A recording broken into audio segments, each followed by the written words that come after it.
Hey guys, it's Avenger, welcome back to the channel, and today we're taking a look at another ultralight for the sim, but this is one by a developer I've been keen to see their work for. This is the Ultralight Drifter 582 produced by Ant's Aeroplanes. Now Ant produced a lot of fantastic aircraft back in FSX, including this and the Technum and a couple of other ones that I recall, and he made some really good aircraft. They were immersive, they were detailed, they had beautiful features, and they all worked very well. So I've been keen to see what this would be like. Now the Drifter 582 is an ultralight that is a two-seat wire-braced tail dragger, but this also comes in a float plane version as well. And it's an extensively modified version of the original Max Air Drifter, and they built about 500 since the mid-80s. Now, you sit as a pilot in front of the wing, which gives you huge visibility, which is one of the nice pluses compared to a lot of other ultralights in the sim currently. You have a four-blade Brolga propeller powered by a Rotax 582, which is mounted, as you can see there, right behind you. Now this is based on a real aircraft, 25-455, which you have the livery for included. In fact, speaking of liveries, there are a lot of liveries. Yeah, both for float and land plane version, there's a lot. Now, you've got a fixed pitch propeller in this thing, and you've got no actual start, no mixture or prop control really, per se, just the actual throttle. So, it makes for a very simple operation. Now, we look at the aircraft here, and as expected, very nice and simple. But as I'd expect from Ant's work in the past, very detailed. It's a simple aircraft, but it does look very good. My only criticism here, of course, is the rather... I can't tell if that's a boy or a girl in the back seat. So I'm pretty sure those are chesticles. But that looks like Johnny 5. No, wrong character. Either way, yes. Interesting people in the aircraft. I will give it that. That's my one criticism. I don't like predefined pilots in aircraft. I like to use the Asobo ones. It lets you have a bit of individuality, but I must say the detail of the aircraft itself is extensive. Look at even that engine. Yeah, even the Rotax stamped on the end of the air filters. That is rather... Oh my god. Yeah, that's actually pretty nice. I'll give him that. That is nice. Let's take a look in the cockpit, shall we? Now, usual controls here, but we also have the ability to literally move the GPS and the power switch is up there, but battery's not on right now, so let me fix that for you.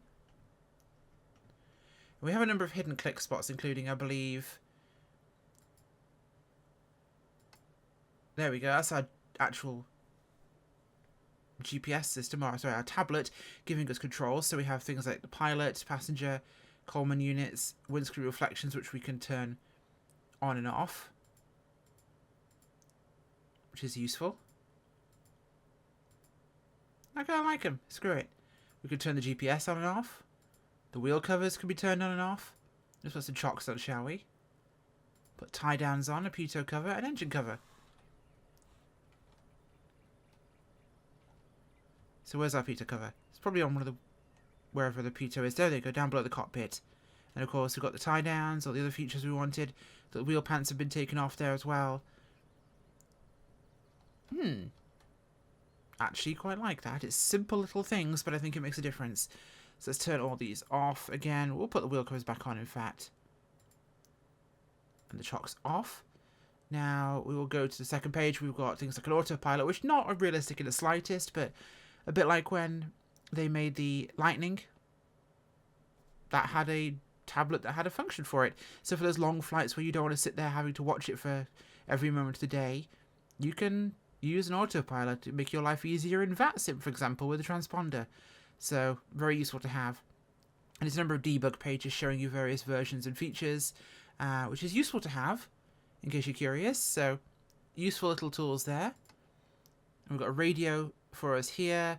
GPS can be hidden, actually, with a little visible click spot there.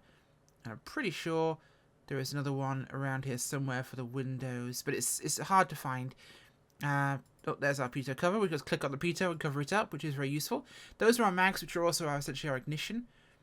So, to start the aircraft, we have battery on. Now, you can't get rid of the yoke. or the stick I should say in this one. So, oh yeah, and that's our brake, by the way, there. That wiggly handle. So fuel pump is on, and we're going to prime this.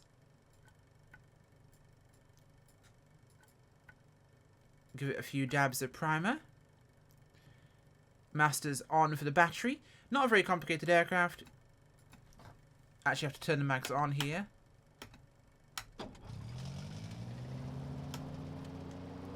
Oh, my throttle is advanced. That was probably a bad thing to do there. I didn't intend to have that happen, but my throttle was advanced, because sometimes flight sim doesn't recognise which direction your controls are actually placed in, so yeah, off the brakes are sitting here. Engine sounds about as rattly as I expect a little Rotax to sound. Let's advance the throttle here. Yeah, sounds like a weedy little Rotax to me. It is a little bit late in the evening here, but whilst we do go over this, I'm going to show you that you do in fact have in-sim checklists created for this by Aeroplanes, so you can go through the usual in-flight checklists to actually do this. So we can go to here, and it will show me where I need to go for these various functions. As I taxi wildly down the runway, looking like an idiot, they all function, so that's useful. And we'll just make it a little bit more daytime, because it wasn't quite our intention to have it be 7 o'clock at night. I always like to set it to be summertime-ish as well when I'm reviewing things. That way things don't look miserable and gloomy, as I can't use my left brake when I'm fully ruddering right because it's hitting a box behind my desk. That's great to know. So, you know what, there's a little bit bright now with the glares on there, but we'll have a look what it's like in flight and see how it goes. Let me turn my head on for you all. There we go. And this is what I mean by great visibility. You have unlimited visibility here. If you're looking for a plane to tour in, I think, or not tour, but just sightsee in an area, this could be a one. And one thing I haven't really mentioned is price. It's 18 euros, which is on the steeper end of an ultralight. Takeoff roll is straight, no adverse yaw that I'm experiencing right now. And it pops up off the runway.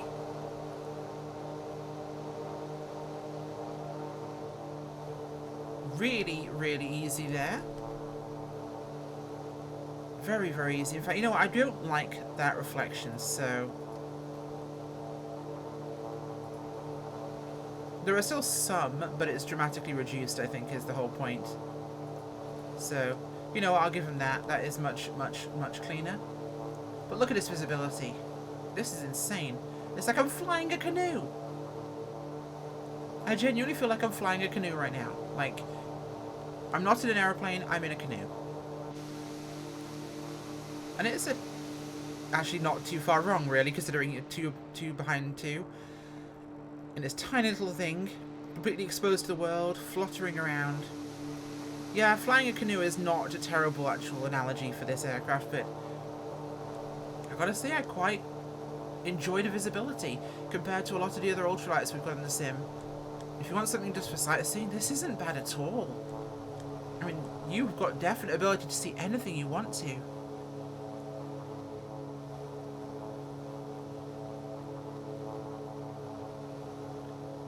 Wow, that is insane visibility.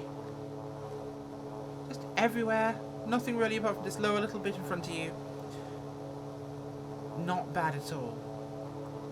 Now, this does have a WASM gauge in there, so it will actually save your user preferences for you every time you log out of the aircraft and log back into the sim. So any channels you've got, the radios, any other settings you've got programmed.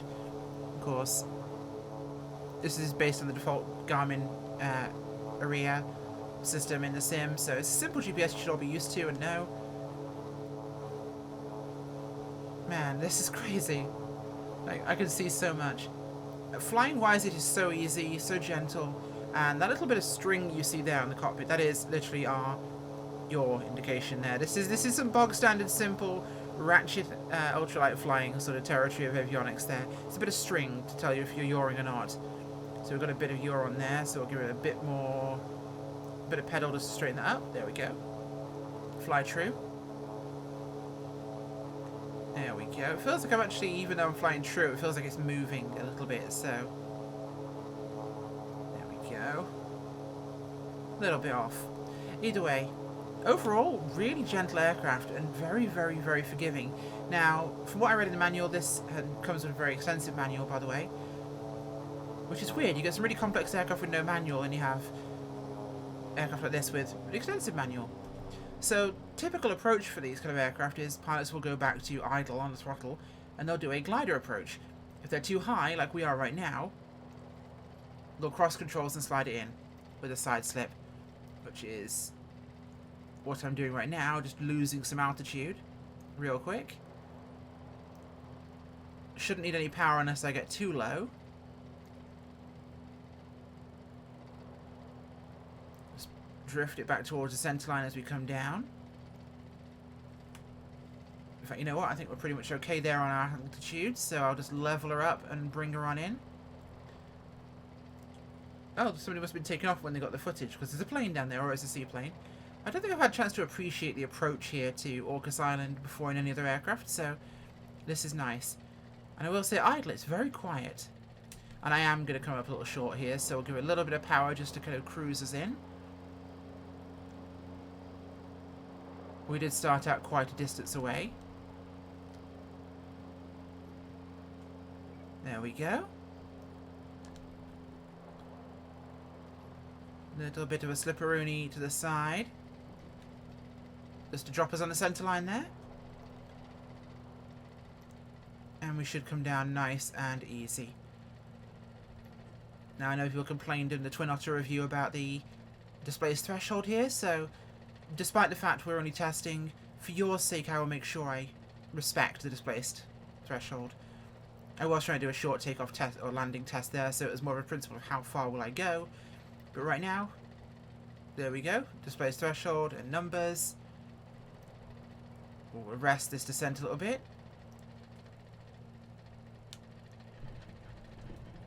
And we are down. Very, very gentle. No real adverse behaviour on the rollout of the ground.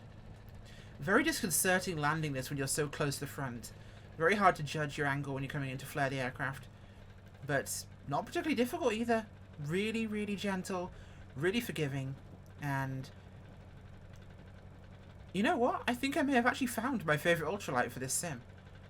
Because it's actually quick enough and it has lots of nice little features. But more importantly, it is very, very, very, very well made. I think the option to have glare, cockpit glare on or off would be nice if it actually was completely off when you have that selected, rather than it being this mixture of kind of mostly off, or at least heavily dumbed down. But it never actually truly goes away. But that could be a sim thing, in fact, with materials. Right, so shutting off, by the way, is the process of just turning off those, and down the engine goes. Now, of course, it does have a single brake lever there, by the way, and if I press my left toe brake or my right toe brake, the single brake lever goes. It's technically both brakes that are actually working on the real aircraft. However, due to sim limitations, Ant chose to basically let it work with the standard differential braking of the sim, so yes, you can actually just, you know, dab toe brakes left and right. It just doesn't look like you're doing that. So, what of this little ultralight? A lot of fun, in fact. Way more than I thought there'd be.